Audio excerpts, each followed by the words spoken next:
I don't know why, but I feel like I want to make a Bleach joke based on the last panel.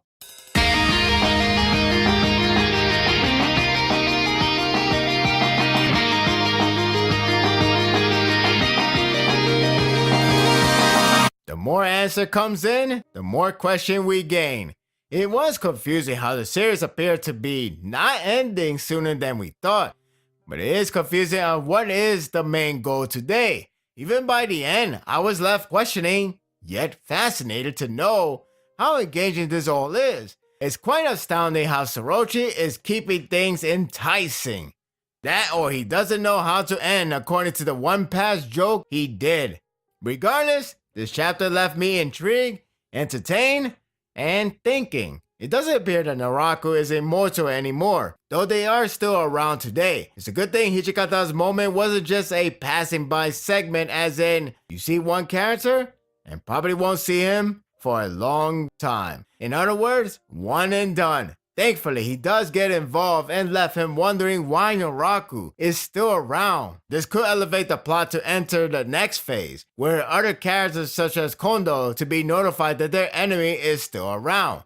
I got a good laugh at Yamazaki checking the area to see the condition, while damaging even further. I recently got back from watching RoboCop, so being reminded by this made it funnier. Hijikata learning about Takasuki and Gintoki are in battle transitions to that set scene, and it does come to an end. I didn't mind ending it shortly after, since the last chapter was plenty of fun with hilarious scenes that may not be topped ever. Besides, it's always badass when those two work together. The chemistry between them continues to be the spotlight.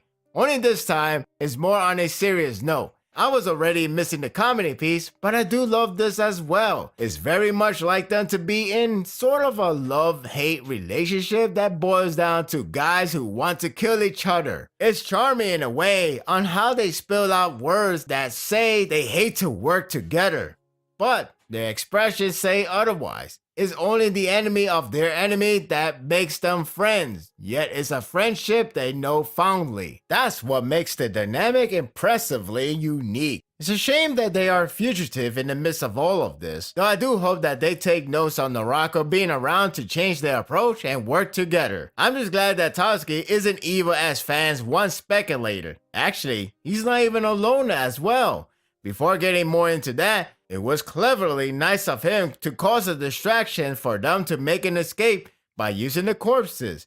There's a boat waiting for him, though it's not from Makutoko or Takachi, which made me wondering if he's not a loner, why not bring them along? He also took something from Gintoki during the hilarious argument, and some fans will tell you you can skip comedy scenes for plot. He leaves and left Gintoki to decide on what he wants to do next, though taking it from him left him no choice. I can't help but chuckle more when he mentioned about swimming far to reach to the boat. Sorochi is really sticking to this. I honestly left wondering how Gintoki is going to get it back. Damn you, Gorilla. The battle with Kagura and Sogo is also over. It was plenty of fun, so I was pleased on what I got. That said, it ended with a grenade. What a funny way to do so. I got to admire Shinpachi for trying to respect Kagura's feeling, like should he address her as Kana. It finally hit me that it's bizarre to see them in time skip design. I can't understand if it was the ending, but since this won't end for a little longer, looking at them in an arc length is rather refreshing. I don't know if I could say the same with Kagura. It was going to be a sincere conversation until she suddenly aged really fast. It's a hilarious callback to the arc where she turned old. I can't help but feel like I know the name Michiko somewhere. It must be a coincidence. So yeah, she lost her strength of aging technique, so it changed her to a granny. At least we don't need another time skip. She does tell her story of her journey, but it's narrated like how a granny would speak, even going back 30 years ago, which is not possible at all. I wonder if Sorochi knows that meme from Titanic. The story is actually quite good, but hilarious, mainly because of her narration. I like the part when she said she was the most interesting girl on the planet, so she left afterward. If you know the commercial about the most interesting man on earth, this joke is actually funnier. Somehow she forgot the beloved dog's name. Old age is frightening indeed. I wouldn't mind a chapter of her elaborated journey.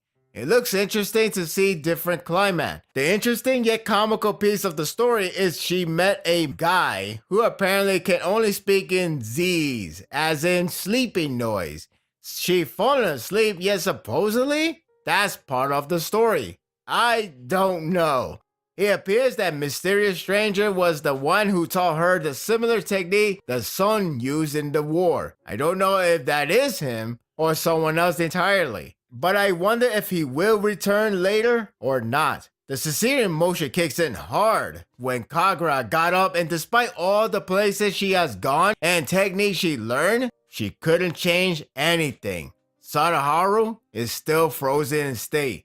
It's like a reverse infamous scary story scene within the series. It went from comical to gloomy in a matter of a second. She can't face them after talking strong to be the one to save him, but instead wasted 2 years for nothing. It's a good rebound to comedy with Kagura becoming Two-Face of current and old self. I know 16 years old is the time of entering adulthood, but this is not what I imagined ever. It does return back to sincerity as Shinpachi reassuring that it's not her fault that Yorizuya separated. Things happen for a reason, and they understand each other well on their action.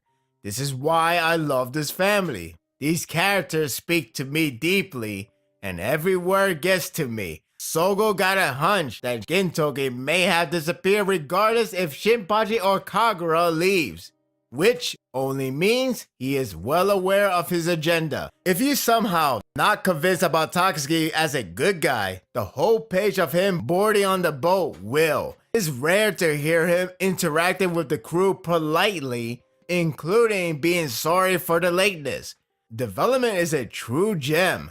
I thought it was the most heartfelt tone he ever presented during his bidding farewell. He was rather a bit sad that Gintoki didn't follow him. He was also sorry for leaving Takechi and Matoko behind. It doesn't help that he proclaims that it would be his last time on Earth. So I don't like where this is going for him. I seriously hope they will track him down very soon.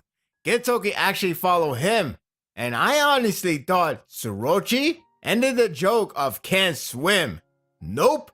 Gintoki uses the corpse to make a bridge to the boat. I don't know if that's badass or hilarious, but I can't believe Tsuruchi is going to his grave to keep inability to swim real. That's just brilliant. The writing is so compelling that I got up and carefully read the moment before the biggest reveal of what Gintoki has found.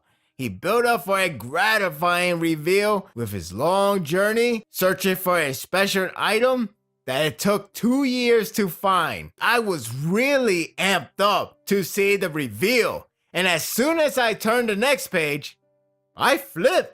It may be because of the series nature that I have been following for a long time, but I actually bought in that special sweet bean jam wrap mochi is the special item and nothing more. Could you imagine the fans' reaction if that was only it? Hey, at least the series can end at any minute now. Just when I thought the dynamic of those two in a comedy ended, it resumes with a high kick by Tatsuki. It's funny to note that he stole mochi in the first place. I know Gintoki loves sweet, but damn, if that was only it, I would be livid. The argument is still childish of them. Not talking about the name being valuable. So once it has famous, you know you wanted to try it. That's all it takes. It ends on a serious note with the actual reveal of what Gintoki is actually hiding. It's Usuro's heart. And yes, it is still alive. This raises plenty of questions. How did he get the heart? What is he going to do with it? I assume he can't kill it since immortal and all, but what about the body? Is that why Naraku is following him? What if there's more to it than what we are led to believe? I really do wonder how he retrieved the heart when we saw Usono perish to the light. I hope the next chapter is filled with answers. This was a pretty interesting chapter. The setup looks to be promising for everyone to slowly get together under one roof. The comedy was really good, not as much as last time, but still good nonetheless. Kagura's segment was fun, yet sad with her guilt, but delighted with Shinpachi's mature words. The heart is the key, and while it does confirm Usono is alive, it's perplexing to figure out what's next. Only one way to find out, and that is to wait for another week. And that will do it for the review. I hope you enjoyed this one. The next chapter is right before the holiday break, so I'm very interested to know if Sorochi has something big planned for the next chapter, unless it will be saved for the other chapter. But I don't want to wait 2 weeks. I want answers now. So hopefully the next chapter will answer more questions. Hopefully don't leave any more questions behind as well. What do you think of the chapter? Share your thoughts in the comment. If you like this and want more of this, subscribe to my channel and my world will be yours to stay. Until next time, take care.